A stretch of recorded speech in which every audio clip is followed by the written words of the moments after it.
السلام علیکم دوستوں، اگر کسی شخص کے خلاف کارروائی کرنی ہے اور عدالت کے ذریعے سے کرنی ہے تو اس کے لیے دو طریقہ کار ہیں۔ ایک ہوتا ہے سول میٹر اور دوسرا ہوتا ہے کرمنل میٹرز۔ اگر دیوانی اور لین دین کے مسئلے یا زمینوں کے یا اس طرح کے کوئی مسئلے ہیں تو وہ سول میٹرز میں ہوتے ہیں، اور اگر لڑائی جھگڑے کے یا دھمکی کے یا اس طرح کے کوئی ہے جس سے آپ کی باڈی کو یا آپ کی پراپرٹی کو افیکٹ ہوا ہے تو اس میں آپ اس کے خلاف کرمنل کارروائی بھی کر سکتے ہیں، یعنی فوجداری کارروائی۔ اس میں جو موسٹ کامن پریکٹس ہے وہ یہ ہے کہ اگر جب بھی جرم سرزد ہوتا ہے تو اس کی پولیس کو رپورٹ کی جاتی ہے، پولیس اس کی ایف آئی آر درج کرتی ہے، اس کے بعد انویسٹیگیشن کرتی ہے۔ لیکن بعض اوقات ایسا بھی ہوتا ہے کہ پولیس ہماری بات ماننے سے انکار کر دیتی ہے، وہ ایف آئی آر درج نہیں کرتی، تو اس سلسلے میں ہم کیا کر سکتے ہیں؟ اس سلسلے میں یہ ہو سکتا ہے کہ پہلے تو ہم ایس ایچ او کو درخواست دیں گے کارروائی کے لیے، اگر وہ کر دیتا ہے تو بہتر، اگر نہیں کرتا تو اس میں ہم پھر ایس پی کو درخواست دیں گے کہ کارروائی کرے۔ اگر ایس پی بھی کر لیتا ہے تو بہتر ہے، اگر نہیں کرتا تو ہم ان دونوں کو فریق بنا کر جسٹس آف پیس کے پاس 22A/22B کی پٹیشن دائر کریں گے۔ یہ جسٹس آف پیس سیشن جج یا ایڈیشنل سیشن جج ہوتے ہیں، ان کو پاورز دی جاتی ہیں۔ اس میں ان کے پاس یہ پاورز ہوتی ہیں کہ یہ پولیس کو آرڈر کر سکتے ہیں کہ ایف آئی آر درج کرے اور معاملے کی تحقیقات کرے۔ اس میں یہ ہوتا ہے کہ جج صاحب جو ہیں وہ ایس پی کمپلیٹ ہے اس کو کہتے ہیں کہ یہ جو درخواست آئی ہوئی ہے ایف آئی آر کے اندراج کے لیے، اس کے اوپر اپنے کمنٹس دو۔ اس کے اوپر زیادہ تر یہ ہوتا ہے کہ پولیس جو ہے وہ مودی کی فیور میں کمنٹس نہیں دیتی،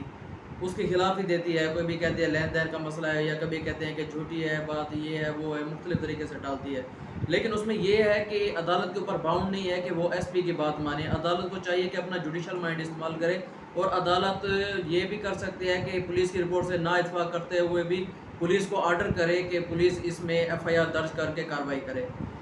اگر اس میں یہ ہوتا ہے کہ سیشن جج صاحب یا ایڈیشنل سیشن جج صاحب یہ آرڈر پاس کر دیتے ہیں تو بہتر ہے، اگر نہیں کرتے تو ہم پھر اوپر جاتے ہیں ہائی کورٹ سے، ادھر سے آرڈر لے کر آتے ہیں۔ اگر وہ بھی نہیں کرتے تو اس میں یہ ہے کہ علاقہ مجسٹریٹ صاحب ان کے پاس بھی پاور ہے کہ وہ بھی پولیس کو ڈائریکشن دے سکتے ہیں کہ مقدمہ درج کرو۔ وہ کیسے دے سکتے ہیں؟ کوئی مجسٹریٹ جو سیکشن 190 CRPC کے تحت امپاورڈ ہے، اس کو اختیارات دیے گئے ہیں، تو وہ پولیس کو آرڈر کرے گا کہ اس معاملے کی انویسٹیگیشن کرو۔ اب مجسٹریٹ کس سیکشن کے تحت اس کو آرڈر کرے گا؟ سیکشن 156 سب سیکشن 3 کے تحت اس کو آرڈر کرے گا کہ اس کے اوپر تحقیقات کرو۔ اور اس میں یہ ہے کہ پولیس اس وقت تک کسی بھی معاملے کی تحقیقات نہیں کرتی جب تک وہ ایف آئی آر یعنی 154 کی رپورٹ یا کمپلینٹ جو ہے وہ درج نہ کر لے، تو لازماً اس کو ایف آئی آر درج کرنی پڑے گی۔ اس کے بعد اس کے اوپر کارروائی کریں گے، انویسٹیگیشن کر کے اپنا چلان دیں گے۔ اچھا، اس میں یہ بھی ہے کہ چلان کیا ہوتا ہے؟ چلان یہ ہے کہ سیکشن 173 کے تحت پولیس تمام تر معاملہ جو ہوتا ہے اس کی ایک رپورٹ بنا کر عدالت میں پیش کرتے ہیں، اس میں بتاتی ہے کہ جو ملزم ہے وہ قصوروار پایا گیا ہے یا بے قصور پایا گیا ہے۔ اکثر معاملات میں ایسا ہوتا ہے کہ پولیس کو لگتا ہے کہ وہ ملزم جو ہے وہ بے قصور پایا گیا ہے، تو پولیس سیکشن 169 میں ملزم کو ریلیز بھی کر دیتی ہے، اور اگر وہ چاہے تو 157 سب سیکشن 2 میں اس کے خلاف جو کارروائی ہے وہ ختم بھی کر دیتی ہے، اور اس کی اخراج رپورٹ یعنی کینسلیشن رپورٹ ہے وہ عدالت میں جمع کروا دیتی ہے۔ اب آگے عدالت کی مرضی ہے کہ وہ پولیس کی جو کینسلیشن رپورٹ ہے یا اخراج رپورٹ ہے، اس کے اوپر عمل کرتے ہوئے یا اس کو مد نظر رکھتے ہوئے اس مطابق فیصلہ دیتے ہیں، یا پھر وہ اگر چاہیں تو پھر اسٹیشن ہاؤس آفیسر یعنی کہ ایس ایچ او کو ڈائریکشن دے سکتے ہیں کہ جو معاملہ ہے اور یہ جو میٹر ہے اس کی تحقیقات ہوئی ہیں، اس کی کینسلیشن رپورٹ نہیں چاہیے، اس کے چلان بنا کر دو،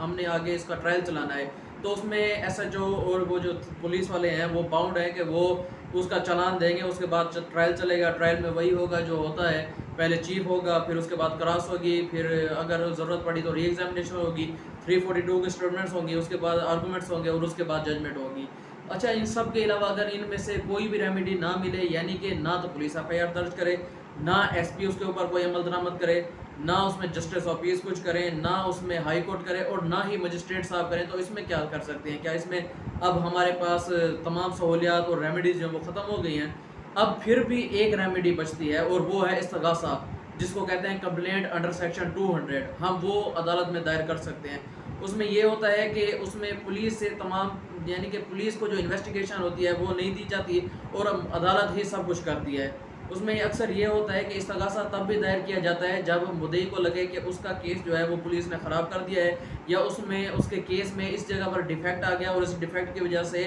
جو ملزم ہے وہ بری ہو سکتا ہے، تو وہ اس میں اپنے آپ کو اپنی پاور کو بنانے کے لیے یا اپنی وہ جو پوزیشن ہے اس کو سیٹ کرنے کے لیے استغاثہ دائر کر دیتے ہیں۔ استغاثہ میں یہ ہوتا ہے کہ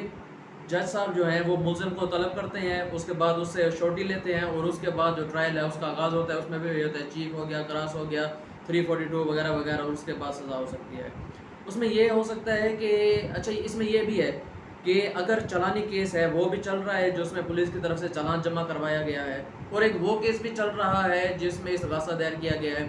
تو کیا دونوں کی اکٹھی سماعت ہوگی یا ایک کے بعد ایک ہوگی؟ دیکھیں اس میں یہ ہے کہ جب چالانی کیس آ جائے اور اس کے ساتھ استغاثہ بھی آ جائے تو پہلے جو ہے استغاثہ کو دیکھا جائے گا، پہلے اس کا فیصلہ کیا جائے گا، اس کے بعد چالانی کیس کا کیا جائے گا۔ اگر اس میں یہ ہے کہ استغاثہ میں ملزم کو سزا ہو جاتی ہے تو کیا چالانی کیس میں بھی ملزم کو سزا ہوگی؟ نہیں، ایسا نہیں ہو سکتا، کیونکہ سیکشن 403 CRPC یہ کہتا ہے کہ ایک ملزم کو ایک ہی مقدمے یا ایک ہی آفینس میں 2 بار سزا نہیں دی جا سکتی ہے، اور اگر ہم اس کو استغاثہ میں بھی سزا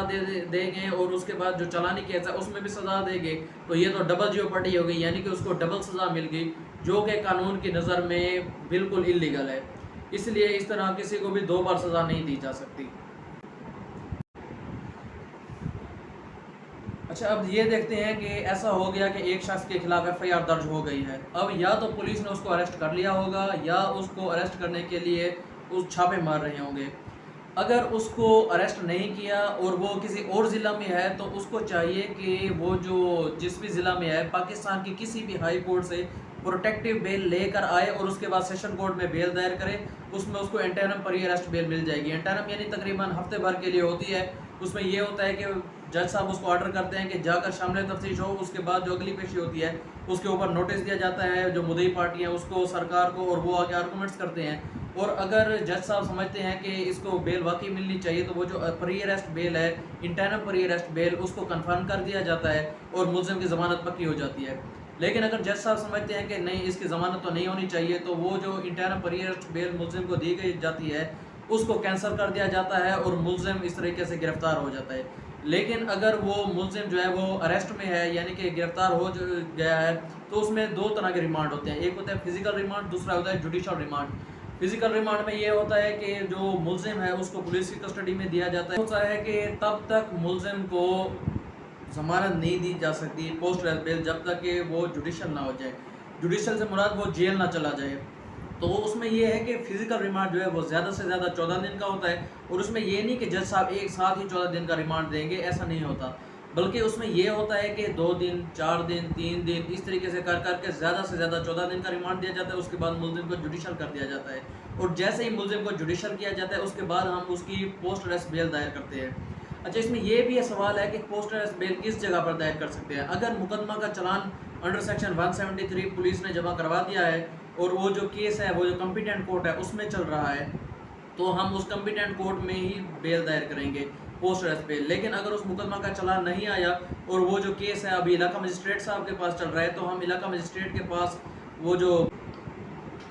اگر پری اریسٹ بیل خارج ہو جاتی ہے تو ملزم جیل چلا جائے گا، اگر پوسٹ اریسٹ بیل بھی خارج ہو جائے تو ویسے بھی وہ جیل میں ہے، وہ جیل میں ہی رہے گا، اور اس طریقے سے جو کیس ہے اس کی انویسٹیگیشن پولیس کرتی رہے گی۔